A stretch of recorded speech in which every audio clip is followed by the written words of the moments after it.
welcome the undisputed WWE Tag Team Champions. Now, Bronson Reed needed this win much more than Seth Rollins did. Seth Rollins is, I don't know how many time world champion, very well established wrestler on the roster. And at this point, he could have taken this one pinfall and it would have made Bronson Reed look amazing. Even though he got up at the end of the match and he presented, it's like, oh, well, he's not done. Oh, they're going to continue the feud. Could they not have done that if Bronson Reed won the first match? It's the same thing. Exactly. But this is indicative of a bigger problem in which what they do with these wrestlers, they give them these heel turns. And the idea is your character, your face, or you're on this run, and something isn't working, you change something, and you still end up failing.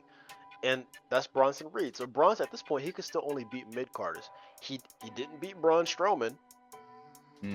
He didn't beat Seth Rollins, but he could beat The Miz and R-Truth.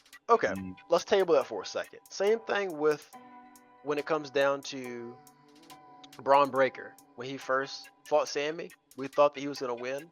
So he didn't. And then he kind of like changed his tune a little bit. Then he got the championship on his second attempt. And then you have him with Jey Uso with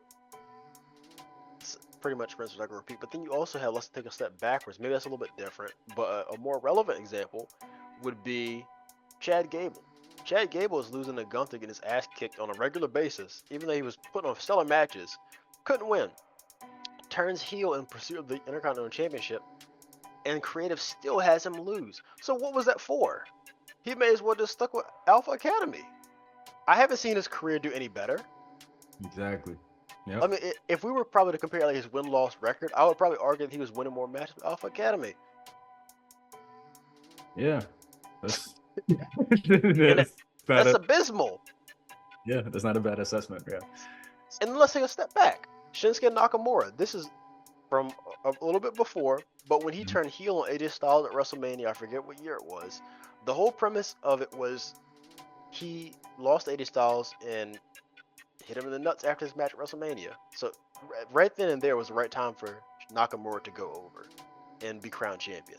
But for whatever reason, they never did it. They had 2 rematches after that, a total of 3 matches, and he never won any. So it's like, why are you a heel?